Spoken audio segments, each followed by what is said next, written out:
I watched the movie called The Apparition, or Apparition, a couple nights ago, and there were a couple things I really liked about it, and all in all, I didn't really care for the movie, but I liked the theory behind it because it was actually based on a true story of a group of paranormal researchers who, in the movie it was set current day, and they were trying to recreate the experiment that was done in real life back in the 70s.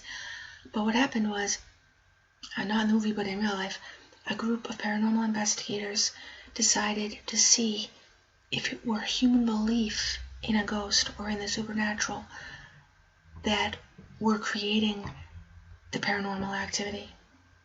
If you think about it, that makes complete sense in the case of a poltergeist, because a poltergeist is said to be not a demon, not a ghost, not a spirit, but a human being's own uncontrolled energy, usually taking place in someone's house who is a child, who's going through puberty. They say it's all of that energy of the sex hormones, or if somebody's going through something, that can create the poltergeist activity. So if you look at it that way, and if that's admittedly possible, then why couldn't, as a theory, all ghosts and all paranormal activity be, and I don't know that it is, but could it not be human energy that is outside the body? I mean, in the case of a ghost, we're talking about supposedly someone who died and their energy being left behind. So if we can believe in that, then why then can't we believe that somebody who's still alive could actually project their own energy, not knowing they're doing it, because they believe there is a ghost, into the form of a ghost? And if one person can do that and maybe project their energy towards something that really is there, so maybe someone really did die and leave some energy behind, or a person did something while still alive that left energy in a spot. Maybe it was their meditation spot, maybe they did a ritual, maybe they were religious and did something in a specific spot. If their energy could create, their energy of belief in something could create an energetic area that could remain where it was, whether it's someplace in nature, a house, an apartment, a building, wherever, a cemetery,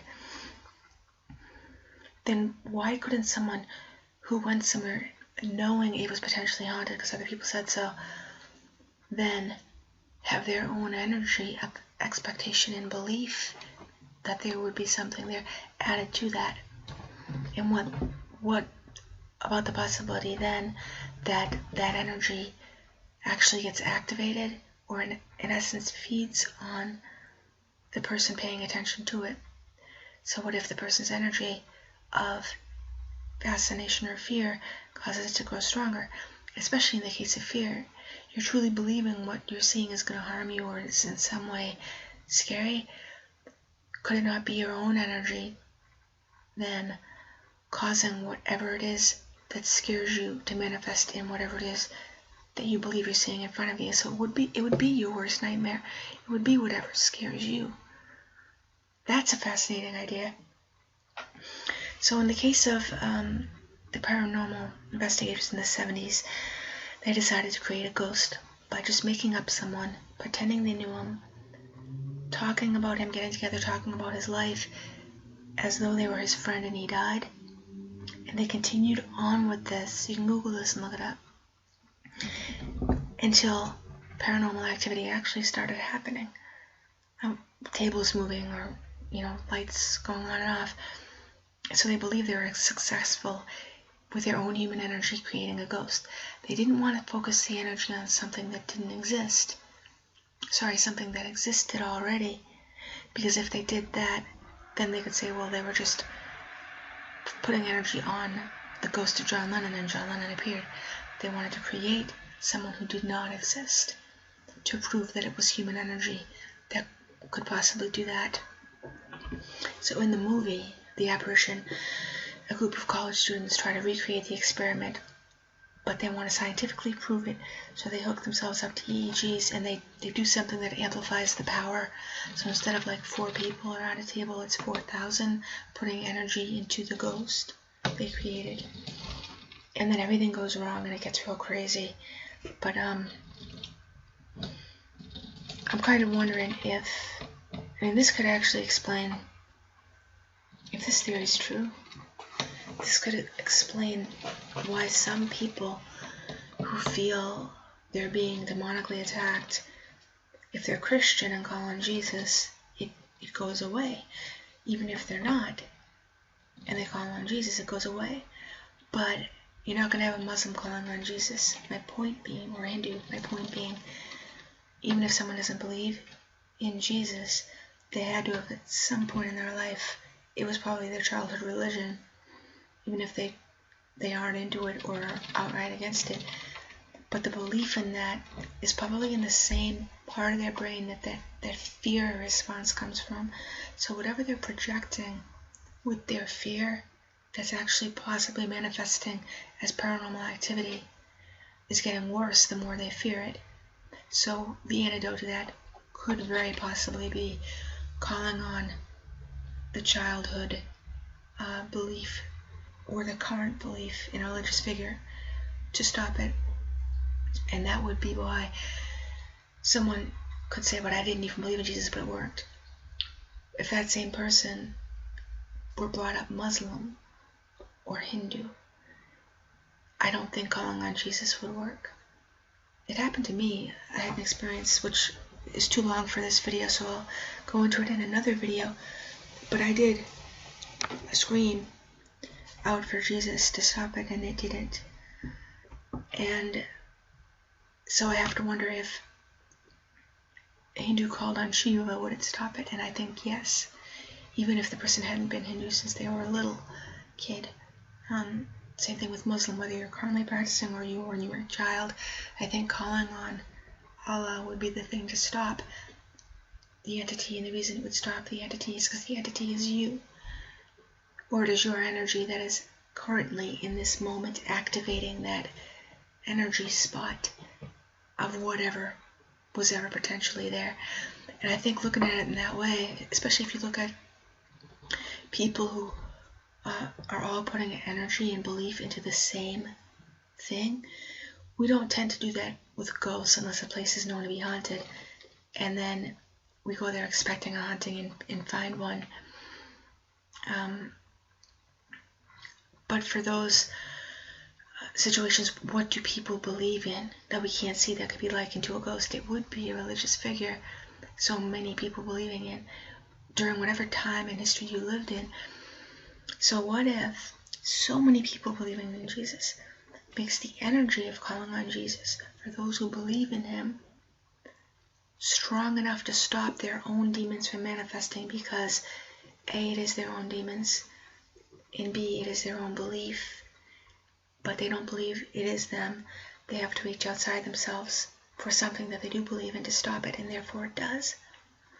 And is it also potentially possible that all the energy of all the people who are at that same moment thinking of the same deity, be it Jesus, Allah, or Shiva, could be accessed by someone calling on that energy to their own belief for help? I think it's potentially possible. And I'm not certain of that, but I think it's potentially possible. And I also think you could believe in anything, and it would work if you truly believed in it. You could believe in a deity you made up, just like the paranormal researchers made up a ghost and believed in it, and it moves stuff around. That's fascinating to think that it was human energy moving stuff around. And if we figured out how to direct that poltergeist energy that exists outside us but is part of us, how not just fascinating, what could we do with that? But I'm thinking that right now, because the most popular religions with the most amount of people practicing are Hinduism and Judaism, Christianity, and Islam, that the gods of those religions are probably very energetically strong, even if they don't exist. In other words, the belief the people put into it, even if it's an individual basis of one person believing in one deity, could be enough to stop some sort of phenomena from happening to that person. But also, like I said, maybe all the energy of all the people combined, putting it in through their own belief, could in some way be accessed. And if that's possible, what are we as humans capable of on that energy level? It will be true magic. So if the current religions hold power because the people alive currently believe in them, and there's so many people currently putting energy into them, and those would be the things people call on because they believe in them, I think you can look back through history and easily see that people who called on Apollo and Athena and Ra, back in the days of ancient religion, and what we call mythology now was religion then, that those energies could have been activated by the people's belief in them, and the demons that they saw manifest or believed in could have been dispelled by those same energies. They wouldn't even know about, aside from Hinduism, they wouldn't even know about the main religion's gods that we have today. So how could they have called on them to make any difference? At the same time, but they did believe in gods and goddesses and swore that one would come and dispel whatever was haunting them. So at the same time that it may be potentially possible to call on a deity of our choice or belief of our choice to come save us from a paranormal sort of a thing, I think how the paranormal thing manifests to us is also dependent on our belief. So that if you were a Muslim, you might see things that went along with the idea of Satan or jinn. And if you're a Christian, you might see things that went along the idea, belief of Satan and demons or fallen angels. And if you were not religious, again, you might call back on your childhood religious beliefs and childhood fears and also see the demons and the jinn and the satanic things. But if you really truly did not believe in any of that, and your fears still manifest and activated some sort of energy that was there from other people who are living or dead or whatever, maybe then you would see a gray alien, and maybe that explains all that.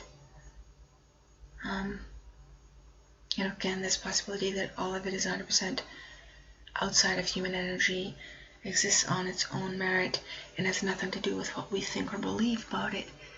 But I think the idea that what we think or believe could be the entire basis and explanation for paranormal and religious phenomena, I think it's a very real possibility, and I think it's one of the most fascinating theories I've ever come across or thought about. So I'll probably talk about this again in the future, as well as many other paranormal topics, because that's what I'm doing here now on this channel. By the way, I had to take down all of the hauntings, so YouTube won't let me do those anymore, and that's why they're not on my channel anymore.